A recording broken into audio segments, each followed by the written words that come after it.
तो दोस्तों आज जनवरी की 20 तारीख है। चलिए जी बात करते हैं आज एक और बहुत ही खूबसूरत से एवरग्रीन प्लांट के बारे में। ऐसा परमानेंट पौधा जो कि हमेशा हरा भरा रहता है, चाहे सर्दी का मौसम हो, गर्मी का मौसम हो, बरसात का सीज़न हो। ये पौधा एवरग्रीन है, हमेशा हरा भरा रहेगा, कभी भी डोरमेंट नहीं होगा पूरी तरह से और लीफ फॉल नहीं करेगा।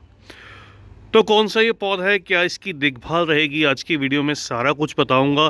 कितने प्राइस में मिलेगा और किस साइज़ के गमले में मैंने इस पौधे को लगाया है।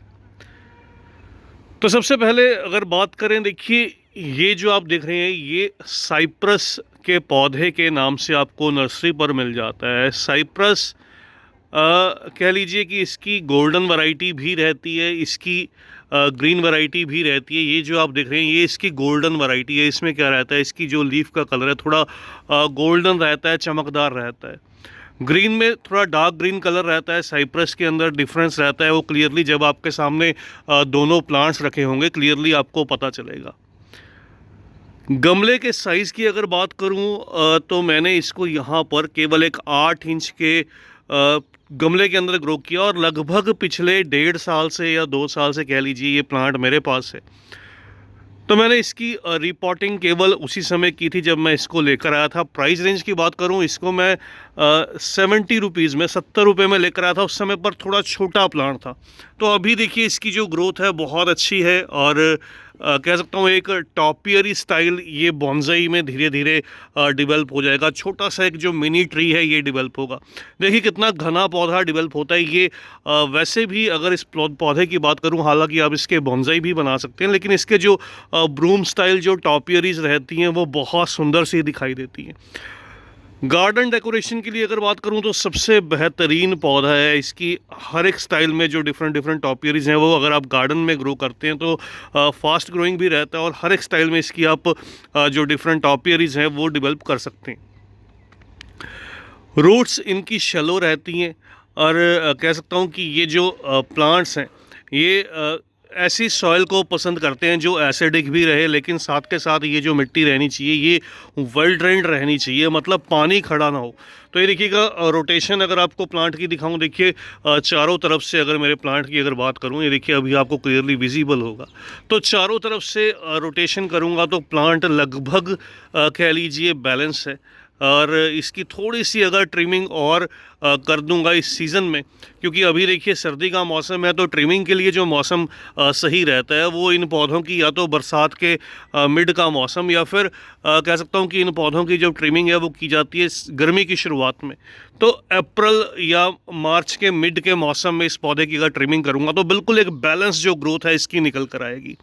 तो अभी भी खैर कह सकता हूँ बहुत अच्छी शेप है, बहुत अच्छी ग्रोथ है। थोड़ी सी ये ब्रांचेस या लीव्स जो हैं वो नीचे की तरफ हैं, जिसको कि ट्रिम करने से बहुत सुंदर सी एक टॉपियरी जो है वो रेडी हो जाएगी। तो 1.5 साल की ये ग्रोथ है। छोटा प्लांट था जब मैं लेकर आया था। अगर आप मेरी पुरानी वीडियोस देखिएगा उसमें आपको ये प्लांट जो है वो नज़र भी आएगा। तो एक चीज़ बहुत ज़रूरी है इस पौधे के बारे में जानने के लिए, वो ये कि अक्सर एक समस्या आती है जब भी आप जुनिपर के प्लांट्स को ग्रो करते हैं। इनकी जो लीव्स हैं वो येलो होती हैं, ब्राउन होती हैं, पौधे डाई बैक कर जाते हैं, सड़ जाते हैं एकदम से। आप पौधों को लाते हैं, लगाते हैं, लेकिन कुछ समय के बाद पौधे जो हैं वो सड़ने लगते हैं, तो ड्राई हो जाते हैं, ब्रांचेस और लीव्स सारी ब्राउन हो जाती हैं, पौधे ड्राई हो जाते हैं, तो ख़राब हो जाते हैं। उसका सबसे बड़ा रीज़न मैं आपको बताऊंगा। दो मेन रीज़न रहते हैं। नंबर एक तो सॉइल जो है वो अच्छा ना होना। अगर सॉइल जो है वो एसिडिक नहीं होगा और साथ के साथ वेल ड्रेनिंग नहीं होगा तो इन पौधों में फंगस क्रिएट होता है, उससे ये पौधे धीरे धीरे जो है वो ख़त्म होने लगते हैं। दूसरा है इन पौधों में जो मुझे जो लगता है जो ज़रूरी चीज़ है वो है सनलाइट। अगर आपका पौधा जो है वो एक तरफ से या पूरी ऐसी जगह पर प्लेस है जहाँ पर इसको ओपन एयर नहीं मिलेगी, चारों तरफ से खुला जो वातावरण है वो नहीं मिलेगा, चारों तरफ से जो एयर है वो नहीं मिलेगी, सनलाइट नहीं मिलेगी एक रोटेशन के साथ, तो आपका पौधा बैलेंस एक तो ग्रोथ नहीं करेगा। दूसरा चीज़ है कि पौधे की लीव्स एक तरफ से जो है वो ड्राई होने लगेंगी, सड़ने लगेंगी, धीरे धीरे पौधा जो है वो डाई बैक कर जाएगा। तो सनलाइट बहुत ज़्यादा ज़रूरी है। इस पौधे को ऐसी जगह पर ही प्लेस कीजिएगा जहाँ पर लगभग इसको 6 घंटे घंटे की डायरेक्ट सनलाइट मिले। मेरा तो हालांकि ये जो पौधा रहता है ये सामने स्टैंड पर रहता है इस तरफ, तो इस तरफ इसको लगभग कह लीजिए जहाँ ये छत के ऊपर पड़े पौधों के साथ है, दूसरे सभी पौधे यहाँ पर छत पर हैं। अभी तो हालांकि धूप पिछले 15, 20, 25 दिन से नहीं है हमारे एरिया में सर्दी के चलते, लेकिन जैसे ही सनलाइट निकलेगी तो इस प्लांट को लगभग जो है वो 7-8 घंटे की दिन की जो धूप है वो प्रॉपर मिलती है।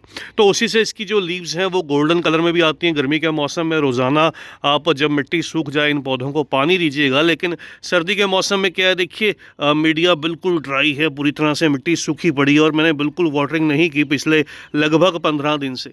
तो 10 से 15 दिन हो चुके हैं इनको पानी नहीं दिया। इसी तरह से आप भी कीजिएगा, थोड़ी सी मिट्टी ऊपर से ड्राई हो तो पानी दीजिए, खुली धूप में है तो रोज़ाना पानी दीजिए, अच्छा रहता है, पौधा अच्छे से ग्रो भी करता है। ट्रिमिंग करने के लिए भी जो मौसम सही है, जैसे मैंने बता ही दिया आपको, मानसून के मिड के बाद का मौसम, मतलब सितंबर अगस्त का जो मौसम रहता है वो बहुत बढ़िया रहता है। वो उस मौसम में आप ट्रिमिंग कीजिए, नई नई जो ग्रोथ है वो ह्यूमिडिटी हाई रहने से अच्छे से मिलती है। और दूसरा जो रहता है वो है फरवरी के बाद का मौसम। अपने एरिया के अकॉर्डिंग देख लीजिए, मार्च का मौसम भी सही रहता है, मार्च मिड के मौसम के बाद अच्छा मौसम रहता है। बहुत ज़्यादा गर्मी या बहुत ज़्यादा सर्दी में ये काम अवॉइड करना जो है वो बेहतर रहता है। एक और ज़रूरी चीज़ देखिए, अगर आपके पौधे में ये समस्या आ चुकी है, आपका पौधा डाई बैक कर रहा है, आपका पौधा सर्वाइव नहीं कर रहा, तो सबसे पहली चीज़ पौधे की अच्छे से गुड़ाई कर दीजिए। जो भी ड्राई या डेड लीव्स हैं, जो ब्राउन लीव्स हैं, उनको रिमूव कर दीजिए। जो भी ड्राई ब्रांचेस हैं उनको भी हटा दीजिए। और पौधे पर अच्छे से फंगीसाइड का स्प्रे करना बहुत ज़रूरी रहता है। कोई कॉपर फंगीसाइड ले आइएगा, उसका जो स्प्रे है वो कीजिएगा। उससे बहुत चांसेस है आपका पौधा जो है वो रिवाइव करने लगेगा।